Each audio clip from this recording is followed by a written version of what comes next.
everybody, welcome back to another episode of Pay Per Preview.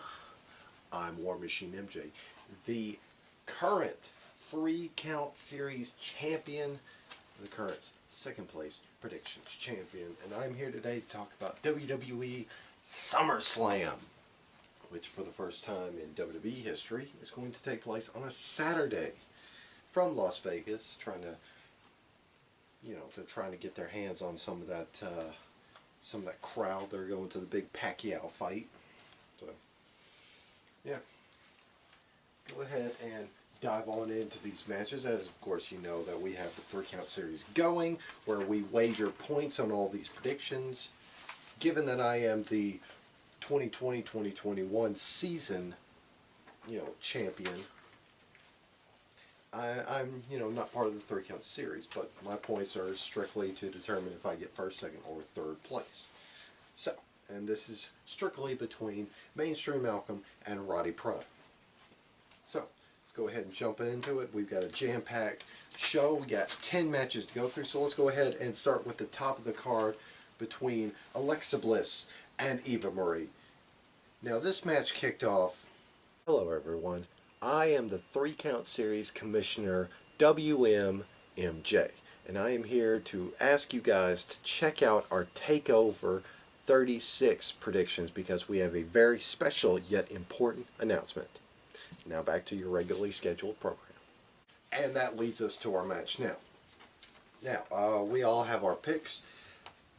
Mainstream Malcolm goes with Alexa Bliss for 1 point.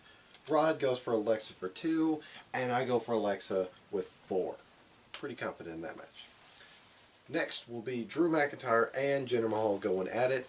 These two old friends, bit of a rivalry stemming from Jinder Mahal's jealousy over Drew McIntyre getting opportunity after opportunity after opportunity to take a crack at Bobby Lashley, though he has come up short. This led to Jinder Mahal costing Drew McIntyre his opportunity at... Hang on. Go ahead and set all this hardware down. It's really hard to control. Anyway, Jinder Mahal cost Drew McIntyre his opportunity at the Money in the Bank contract back at Money in the Bank with his two accomplices, Veer and Shanky. And of course, this was a whole, one-upsmanship contest as Jinder Mahal tried to steal Drew McIntyre's sword and destroy it. Drew McIntyre wound up destroying Jinder Mahal's motorcycle, and repeated assaults and attacks and all this, that, and the other. Now, as of this past Monday, there was a match between Jinder Mahal and Drew McIntyre to, set the stage for this fight. If McIntyre lost, he would not be able to bring his sword to the ring, and if Mahal lost, which he did, Veer and Shanky would be nowhere from ringside. So, that leads us to this match. And Rod has Drew McIntyre for 1 point. Malcolm's got McIntyre for 6 points. And I've got Jinder Mahal for 1 point. One teeny tiny little point. Next, we've got the SmackDown Tag Team Championships. As the SmackDown Tag Team Champions, they're 7-time champs now. The Usos, of course, of the Bloodline, representing the Tribal Chief and the family, will be taking on the family of Rey and Dominic Mysterio. Now, Rey and Dom lost the belts at the last pay-per-view, Money in the Bank, due to some Usos shenanigans. And the whole time, Rey and Dom have been trying to get the belts back from the Usos. And, if you ask me, Dominic's become a little too cocky now, hasn't he? This has led to the Usos and the Mysterios trading wins, and that leads to this match. Rod has Rey and Dom for 3, Mainstream's got Usos for 4, and I've got Usos for 4 as well. Next will be a triple threat match for the Raw Women's Championship, as champion Nikki ASH, almost a superhero, takes on Charlotte and Rhea Ripley. Now, of course, Charlotte became Raw Women's Champion at Money in the Bank, took the belt from Rhea Ripley, and subsequently, after Rhea Ripley got her rematch the next night on Raw, which Charlotte won by disqualification, Nikki ASH, who won Money in the Bank that night, cashed in on Charlotte to become the new champion, which crowd reception hasn't been too good for her. I mean, I dig it. I dig that it's her creation. She's so enthusiastic about it. You know, she shot her shot and she got it on TV. That's good. But anyway, yeah, she's kind of taken a backseat to both Charlotte and Rhea Ripley. So, that being said, Rod's got Charlotte for 5 points. Malcolm's got Nikki ASH for 7, and I've got Nikki for 3. Next, it's going to be for the United States Championship as Sheamus defends against Damian Priest. Now, there's not much to say about this rivalry other than Damian Priest has had Sheamus's number. Of course, Sheamus hadn't been defending the United States, or hadn't been defending the United States strap because of his busted face. But he's finally going to defend it against Damian Priest, and we've got Damian Priest across the board. Rodimus has him for 7 points. Malcolm has him for 2, and I've got him for 5. Next will be for the Raw Tag Team Championships as AJ Styles and his own personal Colossus, Omos, take on the team of RK Bro. Now, this pretty much has been just Matt Riddle trying to get Randy Orton to team up with him, because Riddle likes Orton, he respects him, he looks up to him. Meanwhile, Orton didn't want anything to do with Riddle. Not so much dropping hints as just being rather blunt with him, and dropping him with an RKO or 2. Anywho, this past Monday night on Raw, after Riddle got Orton's back, after Orton just continuously pushed Riddle away, Orton said, to hell with it, we'll be a team, RK Bro. And now they're gunning for the Tag Team Championships, which we've got RK Bro across the board.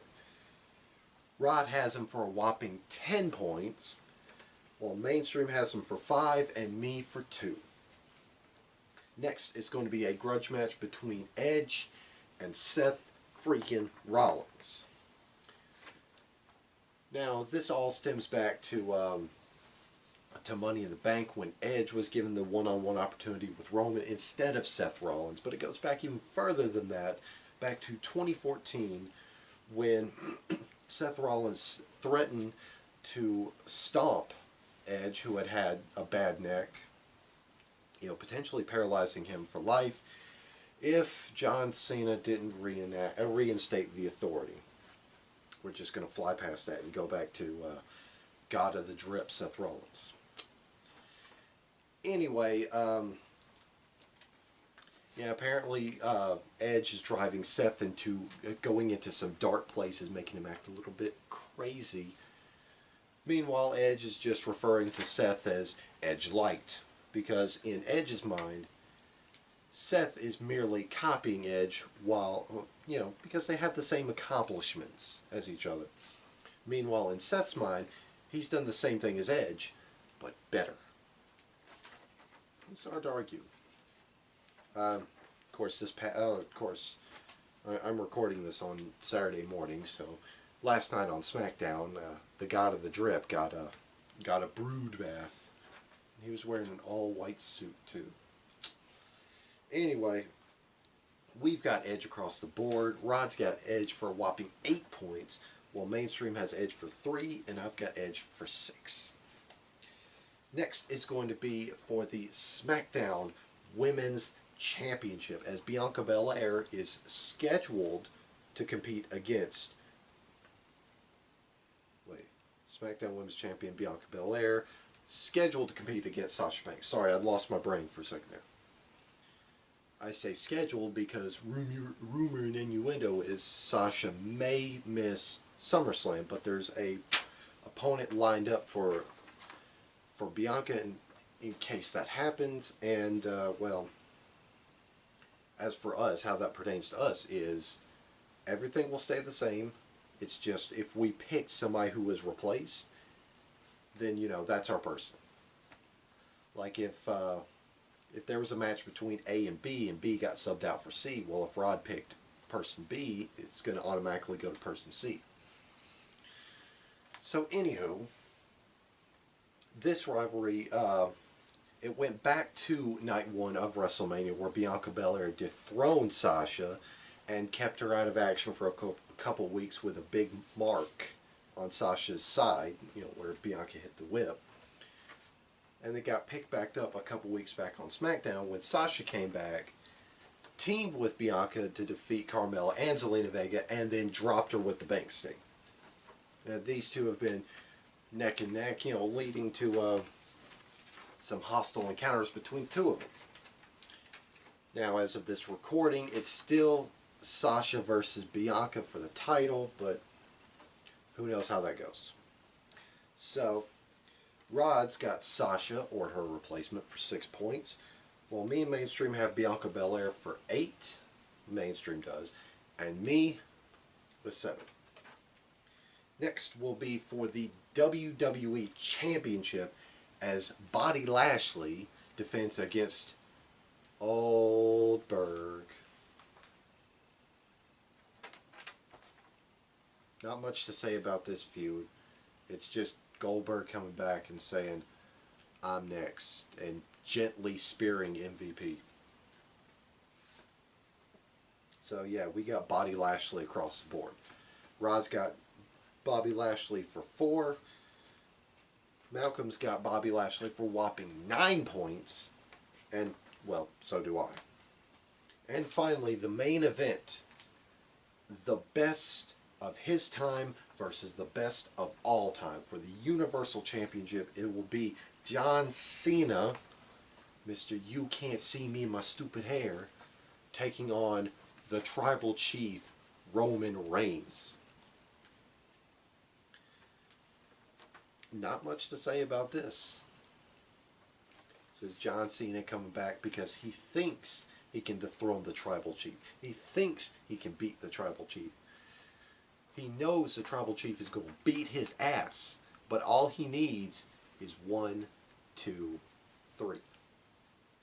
Now, me personally, I love this feud because if you go back to their last encounter, when you know they verbally sparred on the mic, Cena gave Roman cry face. Roman looked like he wanted to go somewhere and cry, but this time Roman can't be bothered. Of course, I love that line about where Roman referred to John Cena as missionary position. Same thing over and over and over again.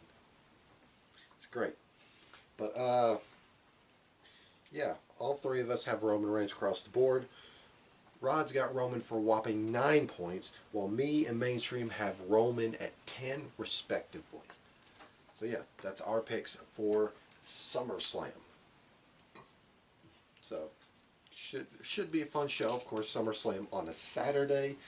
TakeOver 36, more on that later, is on a Sunday. So the first time the roles are reversed. So TakeOver, or NXT rather, has to top whatever SummerSlam did. So, with that being said, I'm the second place predictions champion and the 3 Count Series champion. And I'm War Machine MJ. I almost forgot to say my name. And I will see you guys next time. Ba-bang.